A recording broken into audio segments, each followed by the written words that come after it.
you were in the Arab Coordination Group meeting, so inshallah I'm on time. Right on time. طيب. Thank you for joining, Sahel. شكرا دكتور. يعني we always bother you with this. Not at all. We are indebted to Dr. Ashraf for, It's accepting always our a privilege for me. request. Dr. Ashraf is always, willing to attend and participate. MashaAllah. It's a privilege and it's part of my passion, Dr. Riyaz, because this is being a physician, and especially family physician, is not only to treat the disease, but also to go beyond this and to explore the other part of the world beyond the boundaries and beyond the walls of my clinic and hospital, to look into what the people in the community needs, and then try to exert additional capacity of serving the people beyond medications. And I think the education is one of the very strong tools to curb the epidemic and to curb the disease pandemics. Because once you give the information and you get the capacity to change the skills and the behavior of people towards positive health, this is the best long-lasting benefits that we always get beyond the effect of medications, beyond the effect of surgeries and the complications of disease. I totally agree. You'll wait for a few minutes. Let us wait for a few minutes, Doctor, and then inshallah we can start. Inshallah.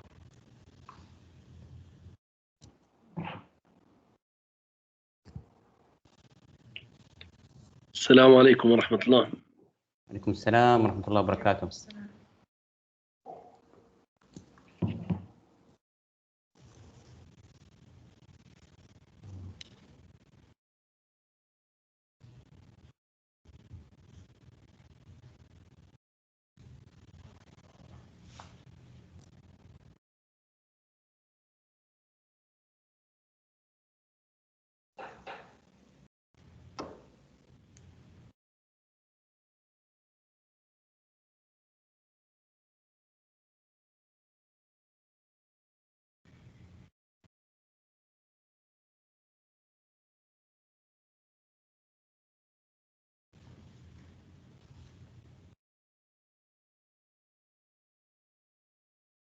Shall we start?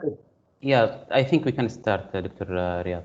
طيب, dear all, Assalamu alaikum warahmatullahi wabarakatuh, and thank you for joining us today. So we are actually organizing this webinar on the occasion of the World Health Day, and we have here with us today Dr. Riyad and Dr. Ashraf. As this webinar will be moderated by our great colleague Dr. Riyad Zaghani, the Senior Medical Doctor in ISDB Group Health Service Center, and will be presented by Dr. Ashraf Amir, the consultant of family medicine. And this session, inshallah, will be available online for all ISDB group staff and their families.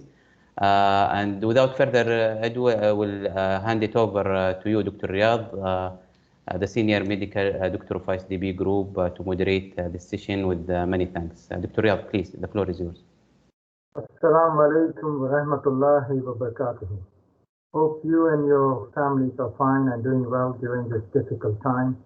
And thank you everyone for joining today on this webinar titled Health, Illness and Wellness, which is co-organized by Health Services Center and ISDBG Staff Social Club on the occasion of World Health Day. The main objective of this webinar is to educate ISDB group staff members about health, illness, and wellness. Furthermore, to provide them with tips to secure good health and well-being during the COVID-19 pandemic and focusing on health promotion and early detection. We have a distinguished speaker, Dr. Ashraf Amir. He is a consultant family medicine in IMC, honorary assistant professor of medicine in Al Qura University.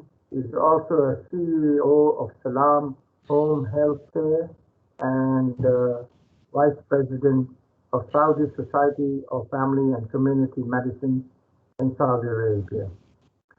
As Sahal mentioned, there will be an interactive question and answer session after the end of this webinar. I leave the floor for Dr. Ashraf. Thank you. Yes, Dr. Ashraf. Can you see my slides?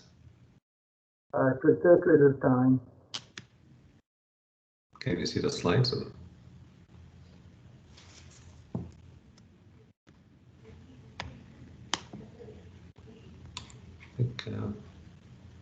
Yes, we can see this. You can see the slide. Okay, good. Yeah.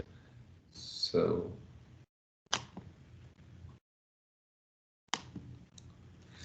طيب بسم الله الرحمن الرحيم الحمد لله رب العالمين والصلاة والسلام على سيدنا محمد وعلى آله وصحبه أجمعين. السلام عليكم جميعا. Dear colleagues, ladies and gentlemen, so it's a privilege for me to be with you here today in this very unique, special day, in fact, where we are going to highlight an important issues regarding our health that we have to preserve and which constitute a real investment that we have to work hard to secure it. And I would like to extend my thanks for all of you for attending my session, and I would like to thank Dr. Riyad, Dr. Walid, and all the organizing committee and those who were behind this kind of gathering, where I pray Allah subhanahu wa ta'ala to make it as fruitful as possible in order to gain the outcome that we would like to have it out of this session, inshallah. Before we start, my presentation is health, illness, and wellness, and this is the essential concept for the holistic view of life. All of us, we are seeking good health and good life, and we have come across a dramatic change in the pattern of the disease in the past 50 years. So now we're witnessing a paradigm shift towards chronic disease, cancers, infectious disease. And if we go ahead along with these kind of challenges throughout our healthcare system, definitely we are going to exhaust our resources and deplete our resources in terms of having nothing else we can offer our people who are getting sick, because we are working on the third level of prevention, which is dealing with the disease by treating the disease and dealing with the complication by treating the complication. But we never thought of going all the way back to secure the primary level of prevention, which is health promotion, early detections, and specific protections. So today, I think we are going to shed a lot of lights on this, and this subject came, to highlight the concept of health, that we have to understand exactly the definition of health in order to know exactly what are the different components, and then we can formulate our strategic plan on individual basis and community basis and national basis in order to allocate all the different components of health. This the definitions of health was introduced by the WHO, the World Health Organization, in 1978, and they said health is not absence of disease. It's a complete state of physical, mental, social well-being, and spiritual well-being, and not merely the absence of disease or infirmity. So if you look very precisely on the different key words of this definition, so it's not the absence of disease, but it's a complete state of different component. One is the physical part, which is the body. One is the mental part, which is the brain, and the mental part, and the other one is the social part, where we interact with people and interact with environment, and we interact with our day-to-day activities, plus the spiritual part. Why? Because they have identified that those people who don't have a belief in Allah subhanahu wa ta'ala, definitely they are always, almost all the time, on the edge to get into mental illnesses, depression, anxiety, if they are encounter certain challenges of life. So the spiritual part will be adding additional security in our overall health by going back again to Allah subhanahu wa ta'ala by dua, by salah, by qira'at Quran, and then this will give us the full fledge of confronting all these challenges. So this was the definitions. And in fact, if we go back again to more than 700 years or 800 years, in Kitab al-Qanun Ibn Sina. Ibn Sina, we know the Islamic scientist who have enriched the medical inventions by writing the book al-Qanun, where there is a lot of statements, which is available till today in our books as phrases that highlight certain entities of medical. So in his book, he mentioned, he defined what is medicine. He said medicine is medicine is preserving health and treating disease. So it means so it means that we have to preserve the health first and then we treat the disease. So prevention always comes before the treatment. And if we look into the current status of our healthcare system globally, now we are moving from intervention to prevention, from disease to health, from illness to wellness. So this is the concept that we are working now to secure our best interest to have a complete status of health. So it happens that today is a very unique day, ladies and gentlemen. Why? Because this is the WHO, the World Health Organization, celebrate the World Health Days, which is usually comes on the 7th of April every year.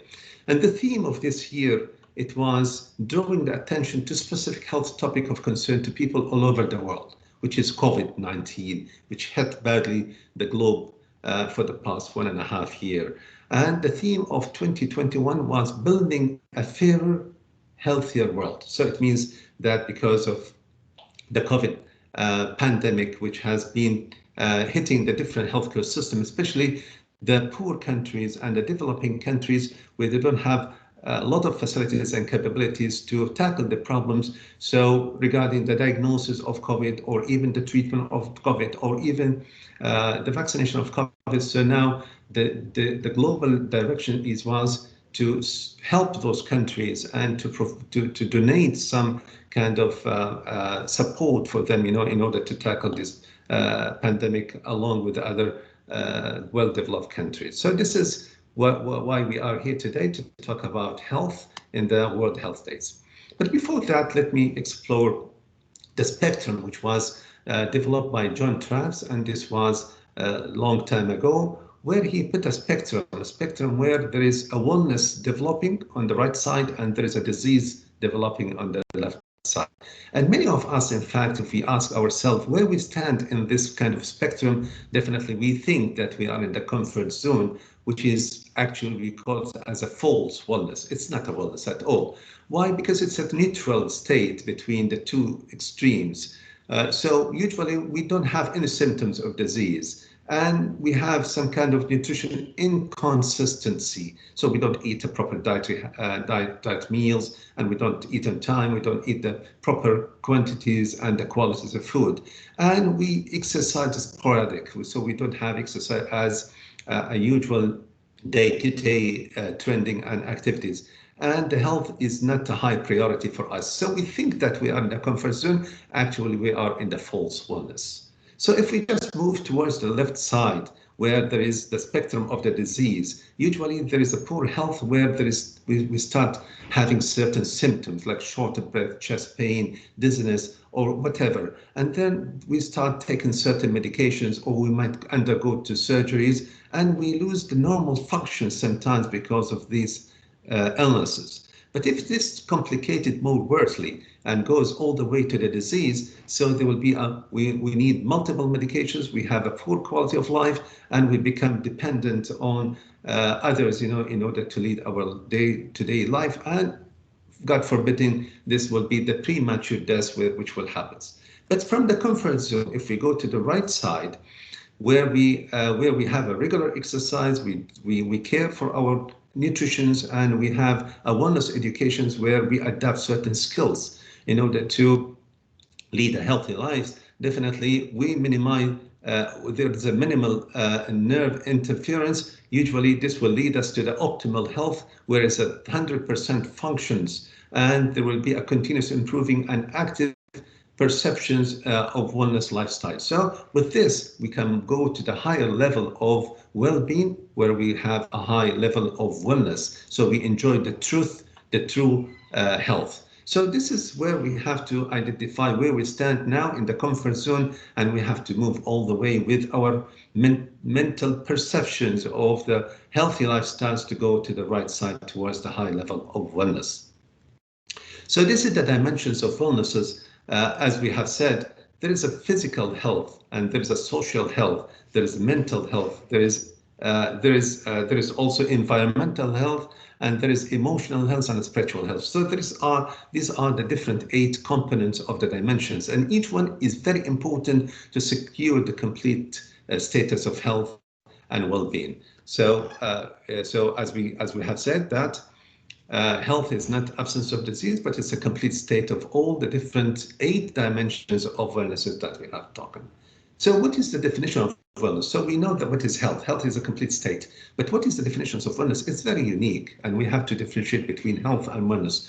So wellness is an active process, thoughts with people become aware. So we have to be in the stage of getting aware of what is best for our health and what are the lifestyle that we have to adapt on day to day, and make the choice towards the more successful existence. So we are going to exist in life, but how is the quality of life that we are going to lead? This is our own awareness and our own choice and our own actions that we have to take to ensure this kind of wellness. So it is a full integration of state of physical, mental. So it's a part of what we were talking about health, where there is a different component and 8 different components are contributing. So wellness is getting aware and having the choice, making the choice of leading a healthy lifestyle. So when we come to the reality, what are the challenges for all of us? I'm sure that we have experienced back and forth going towards health and going back again to the current status of being neutral, or even going towards disease and illnesses. So many of us with this say, we claim, in fact, we don't say, we claim that we don't have time because we are busy, we're engaged with a lot of activities that we don't have time to take care of our weight, the way we eat, the interaction with the stress and so forth. Or people who are not motivated. So they don't care about being healthy because they are so depressed and their pattern of living is not really appropriate. Some people, they said it feels hard to be healthy and maintain social life. Why? Because being healthy, you have to get deprived from the wrong way of eating, the inactivities, and because health is an active process, you have to exert certain energy to move from the current status towards health. So it's not a passive action, but it's a positive action that has to be taken. Some people, they say, we cannot maintain health because we love food. We cannot leave eating this varieties and quantity of food. People claim they are always busy. And some people, they said, let's start tomorrow. Let's eat today and let's enjoy life today, and tomorrow will be much better. Definitely tomorrow, if we don't invest today, tomorrow is not going to be the reward of a good investment. My job requires a lot of settings. So this is one of the things that we usually encounter in certain working places. So these could be the excuses, in fact, and the claims of many of us towards not being active and looking into our health in a positive way.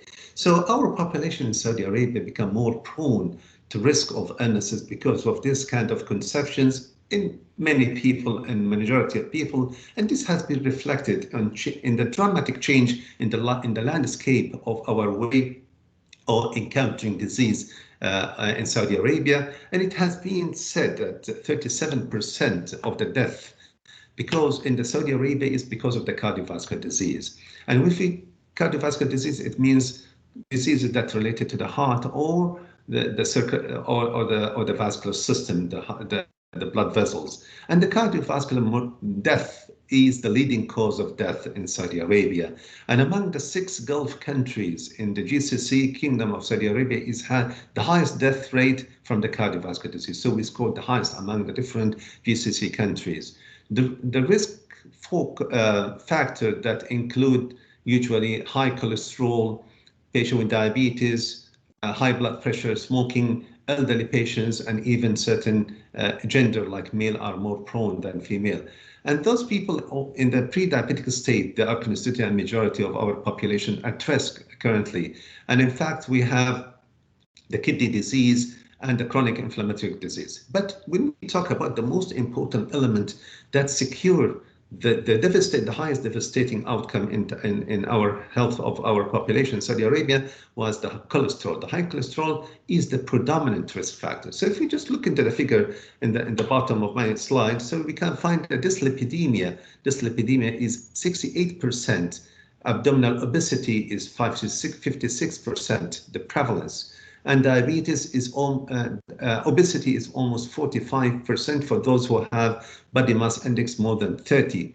And hypertension is 41. Diabetes, every fourth individual in our community is a patient with diabetes, and smoking has been scored to be 20%. So with these figures, definitely we are in a kind of consequences of these chronic disease that direct the health of our population toward the devastating risk of having a death because of the cardiovascular disease. So the four topmost death, which comprises of 70% of the total death, we can see here about 38% cardiovascular disease, 18% injuries, road traffic injuries, and 9.6% is diabetes and hypertension. Cancer is almost 9%. So about 75% of these risks are the total risk for is contributed by the four important major contributor for death in the Kingdom of Saudi Arabia, which is heart problems, injuries, diabetes, and cancer. So we have to put a lot of emphasis on this kind of clinical issues that predispose our population to the risk of complication and death. And if we look into the chronic disease impact on the healthcare cost, definitely it's a burden on our healthcare system economy. So those patients who have one chronic disease, for example, diabetes, they consume about almost $3,000. And if you just go with two chronic disease, up to 5 more disease, so they charge the healthcare system with almost $15,000 or $16,000. So the more we have more disease of or combinations of cocktails of chronic disease, the more we get additional burden on our healthcare system and the economy and the budgeting of our healthcare system. So that's why Ministry of Health, they have formulated the new model of care, which was approved by the Ministry of Health in 2017, and now we are in the process of implementing it in our healthcare system. And it has 6 systems of care. One is Keep Me Well, and this is the preventive part. So we look into our patients by saying, keep me well and treat me when I'm ill. So we are, as a physicians, we should in a position to keep our people in the community in a well position, in a wellness status, and then if they get the disease, we treat them in the traditional way. But the most important part, there is 6 different layers. One layer, the core layer, which is in touch and in contact with the people in the community, is to secure the social and the mental and physical well-being, and then the health communities, and then there will be a virtual care, there is a primary care, there is general hospital, and there is specialized hospital. So there is a different layers of healthcare system which has been built one after another, but if we just see the core is mainly towards securing the wellness and the well-being of our people in the community. So let me just describe certain few ways to maintain the good health, which is our main objective for today. So the good health and the well-being can be managed by looking into the basic requirements to maintain health. One is the balanced diet. The balanced diet, as we know, 40% of the balance, if you have the risk of the balanced diet will reduce the risk of heart disease by 40%. So it means that the major contributor for heart problems and other comorbidities is the diet, the way we eat and the way. So we look into the quantity and the quality of the food. We eat more, and the quality of the food is highly saturated fat with a high caloric diet. So this is the balanced diet, which has been stated elegantly by many organizations to secure that this is the balance, different items and different contributions of the items that we need in our day-to-day meals. So 1/4 of our meal or our dish or our meal should be from the starch, the carbs, and 1/4 is the protein in terms of different protein items like chickens, meats, and others. But 1/2 of the plate or 1/2 of the meal should be vegetables, and vegetables will secure the need of multivitamins, fibers, as well antioxidants, a lot of things. So with this kind of combinations, which is 1/4 is starch, 1/4 is protein, and half is vegetable, this is we can constitute the healthy meals and the balanced diet, and we have to look into the quantity. So always, all the time, if you just want to reduce weight, you try to take 1/4 of your portions on daily basis, and this will constitute about 500 kilocalories on daily basis, and definitely after a long period of time, which is about 3 months, definitely you will experience a good reductions of weight. So even the dietary habits, it's very important that we have to eat on timely manner. So we don't have to delay or skip meals, but in fact, we have to take three main meals, and between the meals, we have to have some kind of snacks, which is constituted mainly by the vegetables or the fruit. And the main objective of the snacks is to have some kind of filling the stomach. So once you reach the meal, you don't have to be hungry enough, to consume a large amount of food. So this is that, and one of the things where we have to maintain the good habit of eating, that is, we should not go and sleep immediately. Why? Because this is one of the major contributors for the gastroreflex, for the gastroacidic reflux, and this is unhealthy. So sitting position for half an hour or an hour, and then you can perform your other activities. So this is one of the things. The other thing is to maintain good health, we have to do an exercise. 150 minutes of physical activities per week. And this has been highlighted by many organizations like the International Diabetic Association, the American Academy of Clinical Endocrinology. They have given us 3 different examples to lead the good physical activity. One is moderate intensity aerobic activity in terms of walking. So brisk walking for about 150 minutes every week. For example, you can walk 30 minutes a day for 5 days a week. So this is the basic way of adapting this healthy way of physical activities. Plus, so this is just to have a kind of strengthening your muscles and organizing the performance of different organs like the heart, the respiratory system, and others. But at the same time, you might need some kind of exercise for muscle strengthening activities to build up your muscles in order to have these muscles are capable to deal with your day-to-day activities and to perform jobs and stressful events. So for this, you have to 2 or more days a week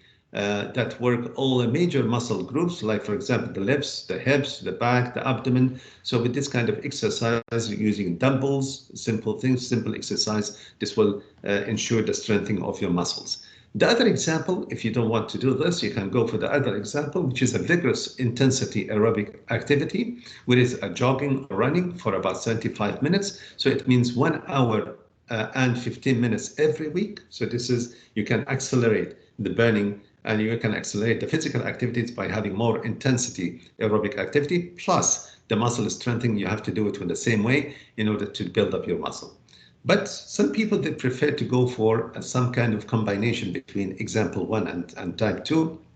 So an equivalent mix of moderate and vigorous intensity exercise. So you can, for 2 or more days a week, so you can walk for a moderate intensity aerobic for a couple of days, and then you go for the vigorous intensity aerobic activity for other days. And with this kind of mix, you can perform. And this helps some people who have certain kind of obesity, which is not responding to the regular pattern of exercise. Sometimes the memory cells, they adapt the body metabolism based on the activity that you perform regularly without any change. But once you change your physical activities to have it moderate intensity, and then suddenly you go into vigorous intensity, definitely there will be a good response in a dramatic reductions in the weight.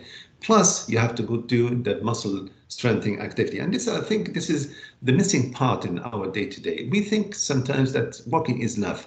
Yes, walking is enough, but on top of it, we have to strengthen the muscle by certain exercise. So this is 150. Just remember that 150 minutes of physical activity per week, this is what we need. But this is exercise provided you don't have any major health issues like heart problems, like ischemic heart disease or heart attacks or some kind of diseases that might get worse with physical activities. For this kind of patients, we usually get them and build or design a customized physical activity exercise and program that deal with day-to-day activities, plus ensure that there will be no bad consequences by performing this kind of exercise. So this was regarding the exercise. The third one to maintain good health is the weight reductions. And we all know that we have something called body mass index, which is the weight per kgs divided by the height per square meter. And usually we have underweight. So the optimal weight is between 18.5 to 24.9. So this is the optimal weight and normal weight. And this should be our target all the time. I'm sure that many of us, beyond this, we might be in the overweight or even the obesity and morbid obesity. But whatever exercise you do and whatever program you do, please keep an eye on the normal weight. After a certain period of time, definitely you cannot reduce your weight dramatically within a very short period of time, but definitely the good exercises that last for a longer period of time and that is matching the change in the lifestyle, this is the most persistent way to manage our weight reductions. So overweight is between 25 to 29.9, obesity class 1 between 30 and 34.9, obesity class 2 between 35 to 39.9, and the morbid obesity. Usually those people with morbid obesity or obesity class 2, they have obesity. On top of it, they have already diabetes, high blood pressure, high cholesterol, heart attacks, and so forth. Why? Because the morbid obesity usually associated with the complications of multiple disease. So it is usually more than 40, and we exert certain modalities for those people who are morbid obese by doing a physical activities plus exercises and diet control. But on top of it, they might need certain medication to get them reduce the weight, or some of them they might be subjected for certain surgeries like bariatric surgery to bring them back to the normal weight and to prevent a complication of the disease that might take them all the way to a full-blown pictures of diabetes, hypertension, and consequences of cardiovascular disease. So we should remember that 5 to 10% reductions of weight is very important. So if you are planning to, and this is the recommendation of the International Diabetic Federations and the American Heart Association. So if you are overweight or obese or morbid obese, always try to reduce your weight by 5 to 10%. So if your weight is 100 kilos, so reducing 5 kilos or 10 kilos will take you all the way to the safe side and prevent the existence of already health hazard of pre-diabetes or even cholesterol or other consequences. This is the weight loss improve obesity complications. So that's why we have to focus on reductions of 5 to 10% of our actual weight if we are obese or morbid obese. So there will be a reductions in the risk of type 2 diabetes, and the risk reductions usually reach up to 58% by physical activities alone. And by using certain medications like metformin, it is about 32%. So there is a good opportunity for us if we adapt a healthy lifestyle with a full engagement with a lot of physical activities. The risk of diabetes by reductions of weight will go all the way to almost to the normal status. There will be also reductions of the cardiovascular risk. So those patients who are, because of the obesity, they are at risk of getting into heart attacks and blockage of the hearts or strokes and so forth, definitely they will be in a safe side. Improvement in the blood lipid profile and the cholesterol will be improved, and improvement in the blood pressure. And those people who have sleep apnea, they snore at night, and they have their respiratory or respirations getting blocked because of suffocations, because of the tongue goes in the back, and because of the obesity and the short neck. Definitely after weight reductions of 5 to 10%, there will be a dramatic improvement from sleep apnea, and improvement in the quality of life. Definitely those who have lost weight and they are attained the normal weight, which is about 18 to 25 body mass index, definitely they will have the pleasure of achievement, and they enjoy the quality of life, and they have a confidence in themselves that they are leading a healthy lifestyle, and they're very health conscious individual in the community. The fourth thing which I would like to mention here regarding how to maintain good health, also one of it is very important, is quitting smoking. And we have to remember that smoking is the only device, the killing device, that kills about 50% of its user. This is a well-known fact. So for this, definitely we have to work hard in convert our people who are smoker from the pre-contemplation to the contemplation state, and then to the actions and to the programs of quitting smoking. And we have to remember that there is, by quitting smoking, the benefits that is gained immediately take place 20 minutes after quitting the first cigarette.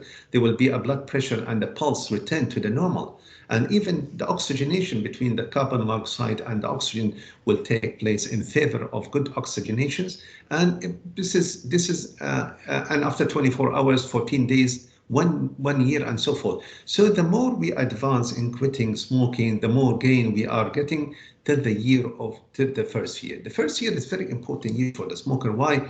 Because of the risk of heart attack will be almost minimized to the half.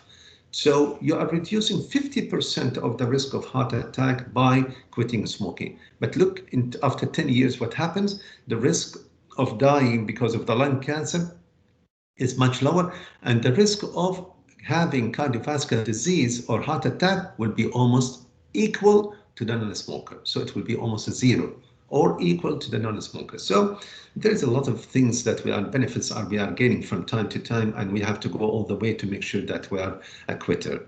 So because there is only one you, so you have to care for your health, and you have to think about quitting smoking. Especially we are approaching the month of Ramadan, and I do get a lot of people in coming to my clinic, especially 2-3 weeks before Ramadan, and I'm preparing them, to have a quitting smoker during the month of Ramadan, because they can sustain 13 hours of fasting without having a cigarette. So this is a potential for them to capitalize in their willpower, and with the support of the psychosocial support, with behavior modifications and certain medication, which is very efficient, we can get them as a quitter in the month of Ramadan, inshallah. And we have to know also that we are in the era of COVID-19, and there's big trials has been presented to us, knowing that there is association between the high risk of COVID infections for those people who are smokers. So if those are smokers, they are very liable to have the COVID infection because of the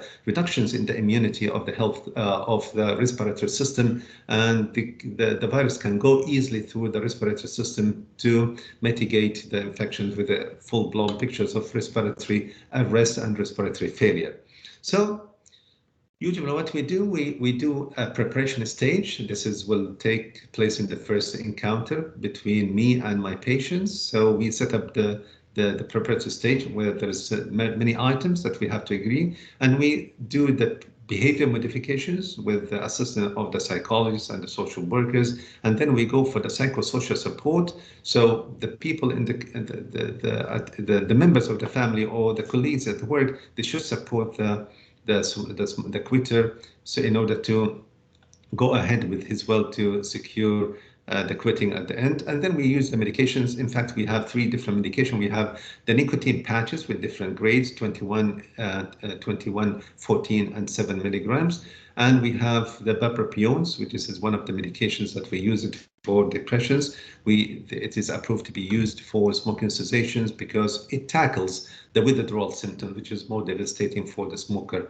And then we have the varnicellin or the Champix, which is one of the new medications that give us a very good success rate. And then the follow-up, which is very important follow-up, because many people, if you don't follow them up during the first stage of their quitting, they might get a relapse because of the encounter certain stressful event during their life or during the work. So getting connected to the people during the full journey of quitting is very important for us to secure their quitting smoking. So the 5th item that I would like to discuss with you, to maintain good health, is stress management. Of course, we are living in a very stressful environment at work, at home, or even during the COVID pandemic. Now everything's changed, and we know that things are getting dramatically changing in our life and our day-to-day activities. So we are very prone to have stress, but we don't want this stress to be converted into mental illnesses like severe depression or generalized anxiety disorder, or obsessive compulsion disorder. So we don't matter that. So we have to manage our stress management precisely in a timely manner. So first thing that you have to do, you have to be responsible for yourself. So you have to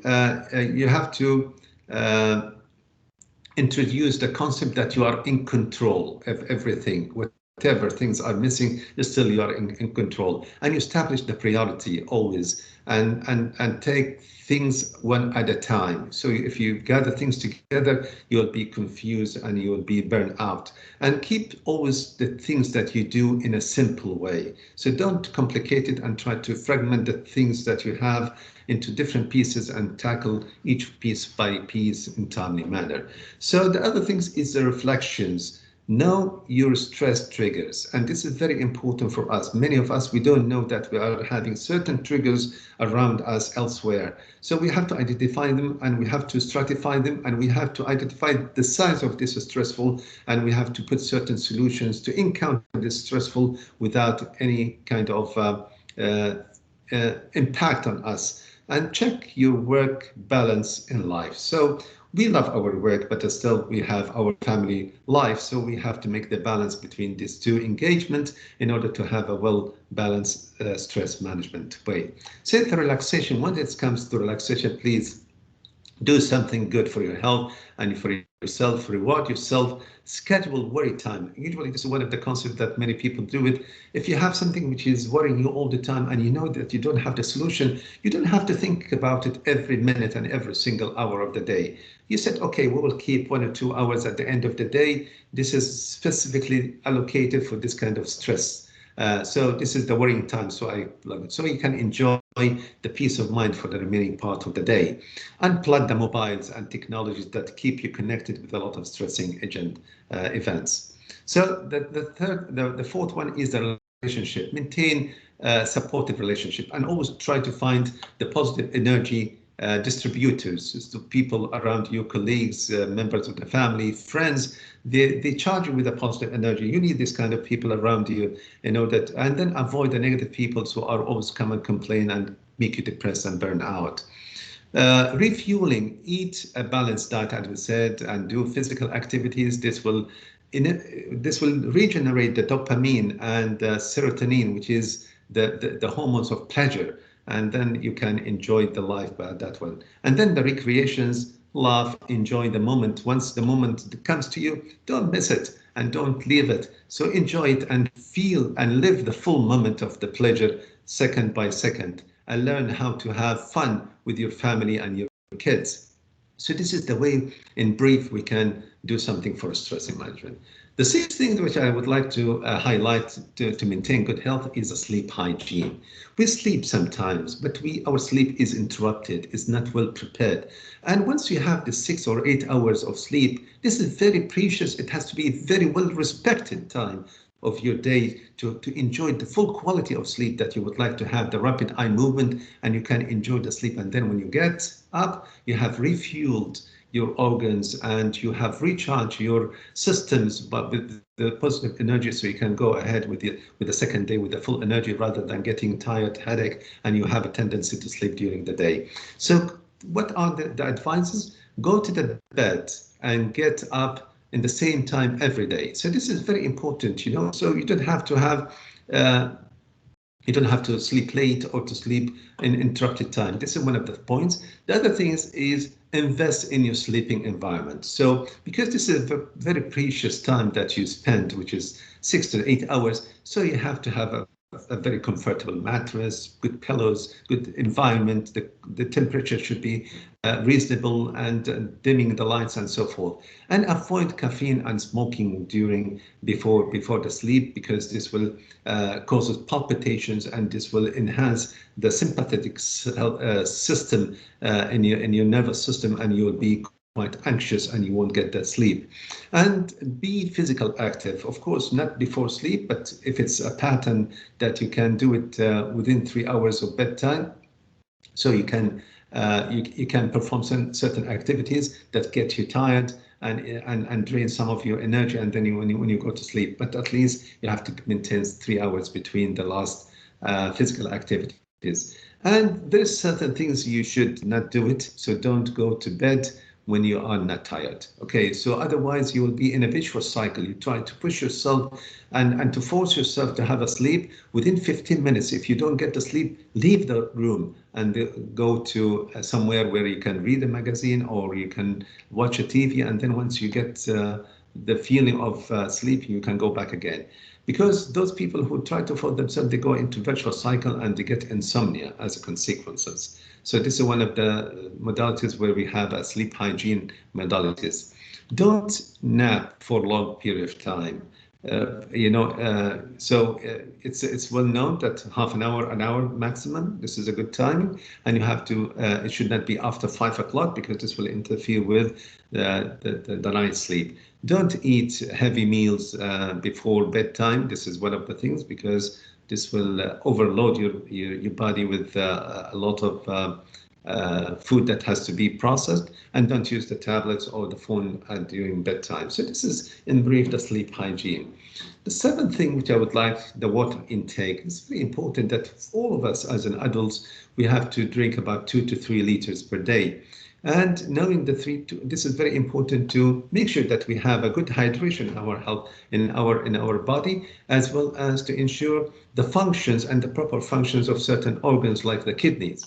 So the first thing in the morning, you have to have a bottle of water, of a cup of water, and then you have to have it once before each meal, but not during the meal, and before and after each workout, because this will you will sweat and you will be getting into dehydrations. And of course, when you have a medication, drink plenty of water after medications, and when you are tired as well. So this is where you have to drink a lot of waters. And in fact, the source of the water is not only the water that we drink, but there is certain water in the food, in the juices, in the beverage, and the fruits and whatever we eat. So keep a bottle while you are moving.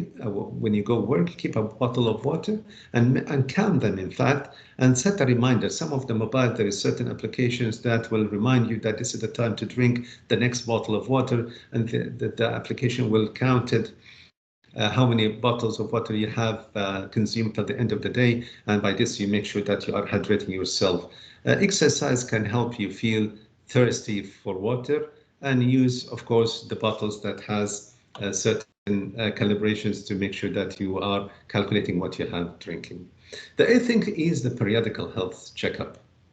Of course, we have talked about the different healthy lifestyles items, but again, to make sure that you are living healthy, you have to make sure that you don't have any risk factor to have certain disease, especially diabetes, high blood pressure, cholesterol, even certain types of cancers and others. So the periodical health assessment is one of the most important way to ensure the good health. So all what you need to go to your doctor and your family physicians, who will tell you exactly what are the investigation that is needed, because there is lab work and there is X-rays and or imagings, and there is certain interventions that can be done based on the gender and based on the age. For each age group, there is certain recommendations for lab investigation, imaging procedures, and others. So with this, we'll make sure that we are leading a healthy life, and there is nothing has been neglected out of having certain lab investigation, which is normal. So we should not get surprised that there was something abnormal and we forgot it, or we couldn't get a chance to discover it in an early stage. So this is periodical health assessment. Usually it's done on yearly basis, but for those healthy people, we might consult it every 2 or 3 years. And there is certain screening tools. For example, for females, they have to do the pap smear, they have to do the mammogram, they have to do the bone density. And for male, after the age of 50, they have to do prostatic specific antigens. This is for the prostate, because the prostate usually it's a benign prostatic. It's a normal enlargement of the prostate after 80, but this is only in 95% of the patients. But 5% of the patients or the people who have a prostatic enlargement could be cancer. So we can identify in early stage. So this is the important. And even we have to remember that the colonoscopy, screening colonoscopy, is very important to be done for those people who are above the age of 50, male and female. And this is usually to discover the polyps, which usually in certain people might predispose, God forbidding, to cancer, or there could be some sacs in the colon, which is representing diverticulitis, which causes a lot of abdominal pain, or there could be some kind of internal bleeding, hemorrhoids, which could be discovered by this colonoscopy. So these are the measures, plus vaccination and other things that will also add additional quality of health, inshallah, to our health. So the periodical health checkups usually, it's many in fact, and I have, there is a hearing and vision examination. There is for the lung cancer, for those who are more liable, there is a low dose CT scan. For the PSA screening for male after the age of 50, testicular exam and colonoscopy for those above the age of 50. Immunization is very important for both male and female, especially during, for example, the influenza virus every year, for example, the hepatitis B from time to time, and now we have the COVID vaccine, we've got to talk about it. Cholesterol testing should be done, and screening for the blood sugar should be done between the age of 35 to 40 years, even if you don't have any symptoms, and even if there is no risk for having a family who have diabetes and so forth. So this is in fact the critical health checkups, which is plenty, and it is well organized and recommended by the higher authority. And we actually follow the United States Preventive Service Task Force recommendations, where we have all these kind of recommendations are certified based on the gender and the age. But at the same time, we've talked about the individual way of handling the health in order to go to wellness. But again, there is something we call corporate wellness programs.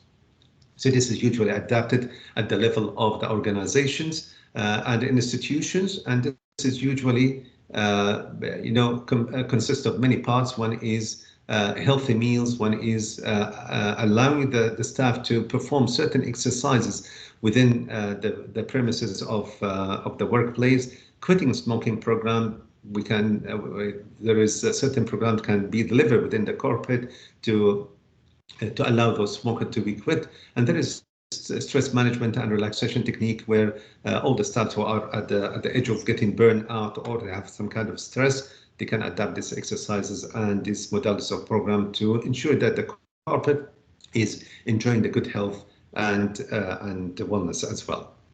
So now we are in the era of the COVID-19, and this is, I would like to end my presentation with this. So how to prevent the COVID-19, because still we have the cornerstone is the hand wash and the sanitization. So please try to learn how to precisely clean your hands with different modalities of cleaning. And of course, wearing the mask all the time. This is one of the important measures. And the third one is the social distancing of 2 meters. This is one of the other measures. And we have to maintain these different recommendations along with the vaccination. Vaccine is very important now, and now it has been connected to be the hope for our community, inshallah, to get rid of this COVID pandemic. And of course, it depends on what vaccine you are receiving, so you can get the second dose. And with having the second dose, inshallah, we hope that we get more than 90 to 95% protection from the vaccine. But still, there are certain cases which is reported to have infection after the COVID vaccination. So that's why we have to go back again and to maintain the preventive measures of hand washing, wearing the mask, and the social distancing. And final statements, they said that the COVID-19 will reshape our world, and we don't yet know when the crisis will end, but we can be sure that by the time it does, our world will look very different. So the world is not going to be the same after COVID-19, and we have encountered the hard time of managing the COVID-19, but at the same time, we have to see the other side of the coins, what benefits we have learned and what benefits we have gained after the COVID. We have learned a lot of skills, we have a lot of knowledge, and we have changed our lifestyle to be more positive and health conscious. So take charge of your health, because your health is the best investment ever you can have, and take care and stay safe. And before that, I would like also to mention one of the ways to maintain good health is to have your own family physician who is your personal physician. And this is everywhere in the globe, especially in the States and Europe, but not yet here in the Saudi Arabia. But we have adapted this kind of concept. So please try to identify your family physician for you and for all members of your family, because he's going to be your partner on the long spectrum of the care, whether it's for prevention of disease or treating the disease or rehabilitating from the complication of disease. And you'll feel that he's the comfort and familiarity with one single physician whom you can trust, and he knows all the details about you and all your family, and then he will be your advocate, in the healthcare system. He will be your coordinator. He will be the one who manage. And according to the American Academy of Family Physicians, they said the competent family physician can deal with 85% of the cases. So whatever the people in the community, they have certain complaints, the family physician is capable. So easy, accessible, he's available all the time, unlike the other specialty. He looks into you in a holistic approach. So he look in 360 degrees. If the patient comes to me, for example, he has headache, I will treat the headache, I will investigate the headache, but at the same time, I look into the other risk factors which might promote this patient to have a serious illnesses, and identify it in terms of holistic approach, treating the patient body, mind, and soul. So it's a cost-effective services, because with one doctor and under one roof, you can manage many complaints and many specialties that can be tackled by going in different visits, spending a lot of money and waiting for the different doctor to deal with your case. But one single doctor can manage all this. And then the most important thing, which is not really available here and missing in this part of the world, is the continuity of care. Many of the patients, they shop doctor from place to another, go from doctor in the hospitals to polyclinics. But once you have your own family physicians, definitely you will have this continuity of care. So you don't have to go to some other doctors. And if you need some kind of referral, he will refer you. And then he manages your referral, and then he'll get you back again to ensure that he's aware and in getting in touch with you throughout the spectrum of your life. Wider scope of healthcare and a fewer emergency trips. And this has actually calculated by many trials and many evidence through the value of family physicians in the community and the healthcare system. So with this, ladies and gentlemen, I would like to thank you for your time, and I would like to thank you for giving me this wonderful opportunity to be with you today. And I'm ready now to receive your question and to be answered. Thank you. Thank you, Dr. Ashraf, for this useful and informative talk. I'll open the floor for question and answer. Please state your name and your question, please.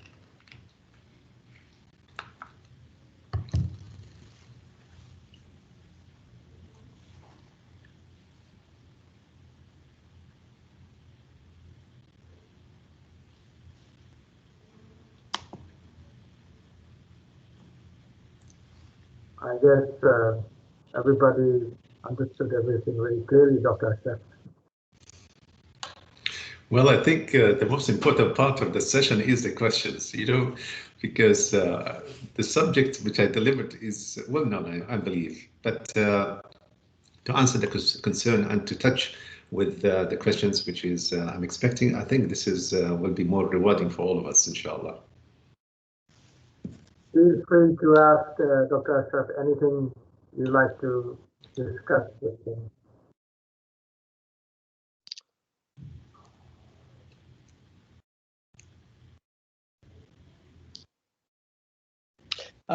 Thank you, Dr. Ashraf, for this excellent presentation and a very comprehensive overview of well-being. My question might sound, a bit, very common, because you must be hearing a lot of this. It's related to the vaccination of COVID-19. There's so much information these days, and you keep hearing about risks associated with, some vaccines and whether one is preferred over the other. And that's resulted in a lot of confusion. So perhaps it would be good to hear your opinion on what you think and what is the best course of action for people who are kind of on the fence regarding the vaccination. Thank you. Okay, thank you very much for this wonderful questions. I think this is one of the challenging questions for all of us as a physician on a daily basis we encounter. Of course, when we look into vaccine is the only hope that we have now in order to go back again to our day-to-day activities and to open the countries and to go back again to our way to live. But actually, if you just calculate the risk and benefit, the risk of having the COVID-19 as a disease, which complicate into respiratory failure and promote people, thousands and millions of people globally now, they were a victim of this COVID-19 by complication or even by death. So this is one spectrum. The other spectrum is the value of the vaccine, regardless it's Pfizer or AstraZeneca or even Chinese one. Whatever complication we get out of these vaccines is quite limited and it's not quite serious. And we heard a lot of complications coming up from different vaccines, and we were so very much emotional towards and driven by this information. But again, the higher authorities globally and locally, they came and they stated clearly that this information was not appropriate and it wasn't proven. However, I think now the availability of two vaccines, one is Pfizer and one is AstraZeneca, is available. And I think whatever vaccine is available, we should go and get vaccination, because our aim in the Kingdom of Saudi Arabia to reach 75 to 80% of the total population vaccinated in the coming couple of months. Then and only then we can open the country and we can make sure that we can lead a normal life. And there is a trend, I think, inshallah, this Hajj this year, if we prepare ourselves very, very much and appropriately, definitely we might have this Hajj is very successful with a larger number of pilgrimage, inshallah. So there is a lot of benefits of having the vaccines, and we should not be driven by the gossips and by rumors, and we have to take the information from a solid certified official organization like Ministry of Health or the Center of Disease and Infection Control in the Kingdom of Saudi Arabia. And I can tell you, we have been vaccinating people for many months now.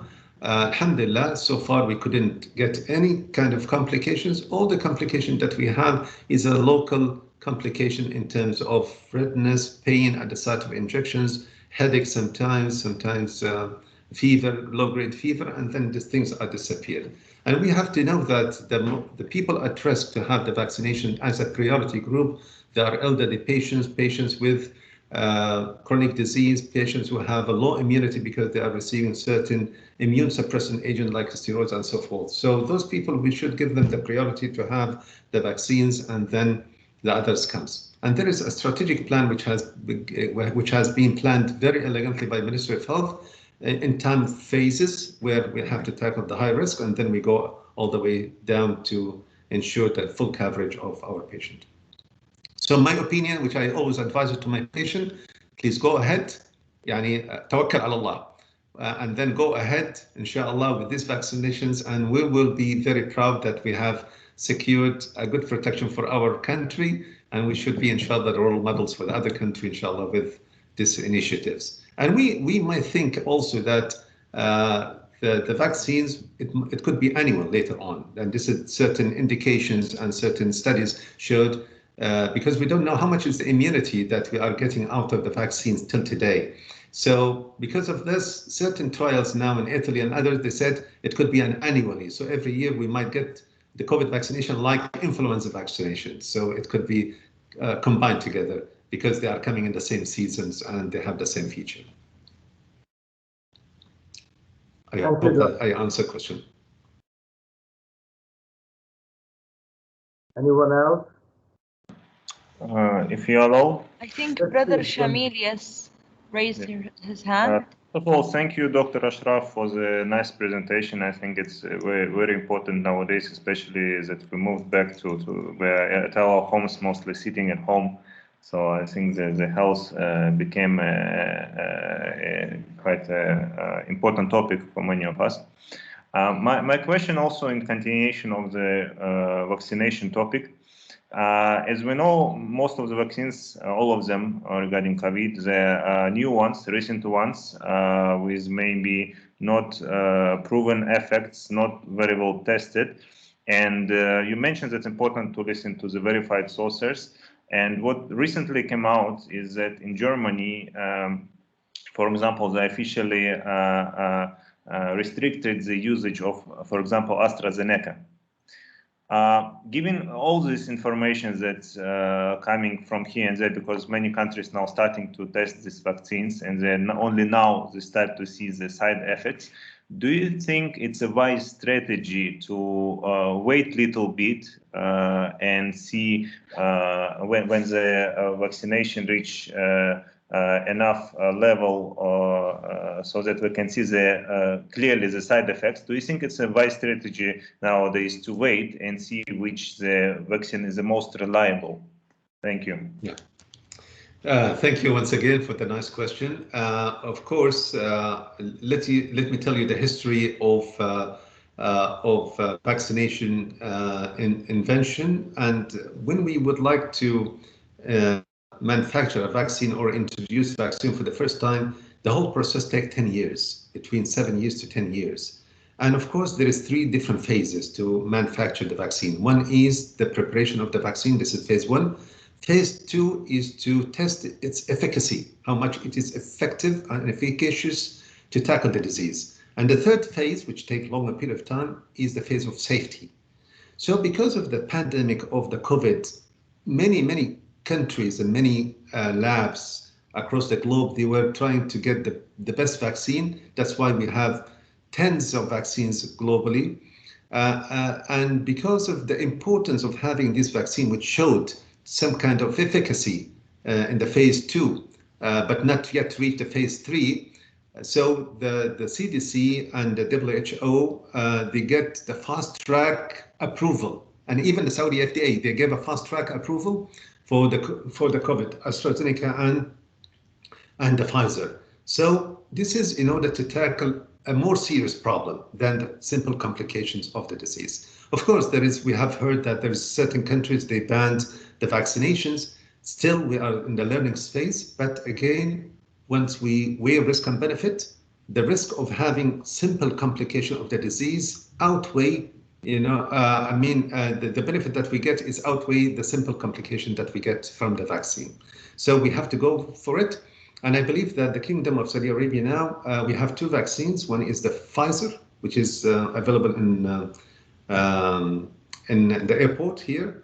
And now there will be certain centers will be also privileged in the private sector, one of it an International Medical Center, and we are going to have a tent for vaccination in Ramadan. And Minister of Health, they approved 1,000 doses of Pfizer for us to be for almost 3 months to vaccinate the public. So we will be having, plus the AstraZeneca is also available. So both of the vaccines will be available for mass vaccinations. And I do recommend not to delay the vaccinations, and because delaying it might cause, lagging, the time which has been set up to ensure the full protections of our community.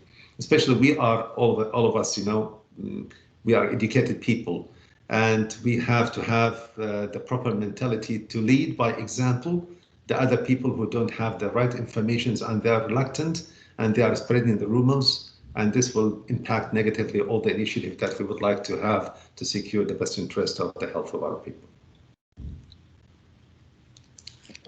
Thank you so much, Doctor. So if I understand correctly, the normal cycle is like 7 to 10 years. So, and given the circumstances, it's there's no point of waiting, right? So we'll just have to take it. Or... Absolutely, absolutely, and especially everything will be connected to the vaccination. So Hajj and Umrah will be will be mandating, this vaccination, and even travel abroad will be mandate the same thing. So there is a global governing, to secure the maximum vaccination for all the globe.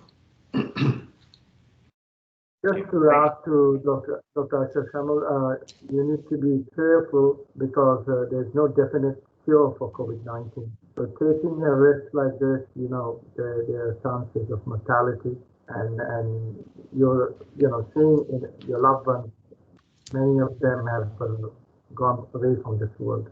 So the strategy of waiting and seeing for your side effects, I don't think is the correct one, as Dr. Ashraf has mentioned. So please go ahead and get the vaccine done as soon as possible. Thank you. Thank you. Dr. Ashraf, if you allow me one more question. Yeah, please. You mentioned about exercise and diet and general well-being. These days, there's a lot of talk about intermittent fasting as a way of reducing calorie intake and just overall being healthy.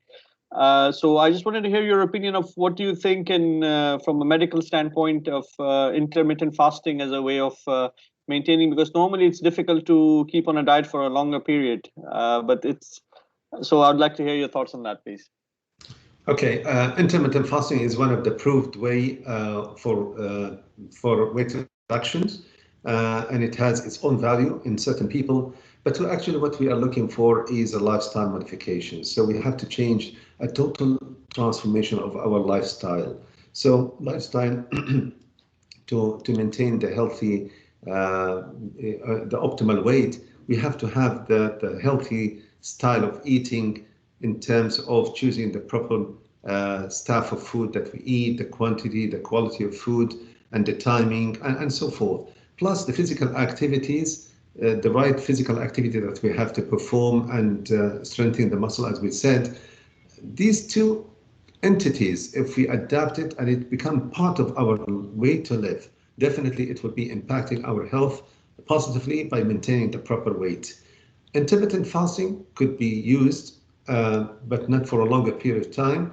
It could be used as a part of the program, and we usually do this with our people to give them a dietary advice and physical activity plus intermittent fasting.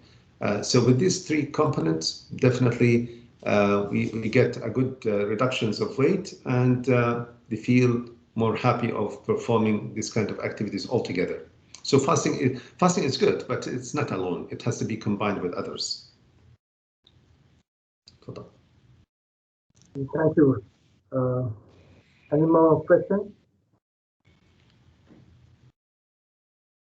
I don't see any hands. Finally, I think we'd like to thank Dr. Ashraf, as well as Health Services and Social Club colleagues for organizing this webinar. This session will also be available online and will be shared with all ISDB group staff.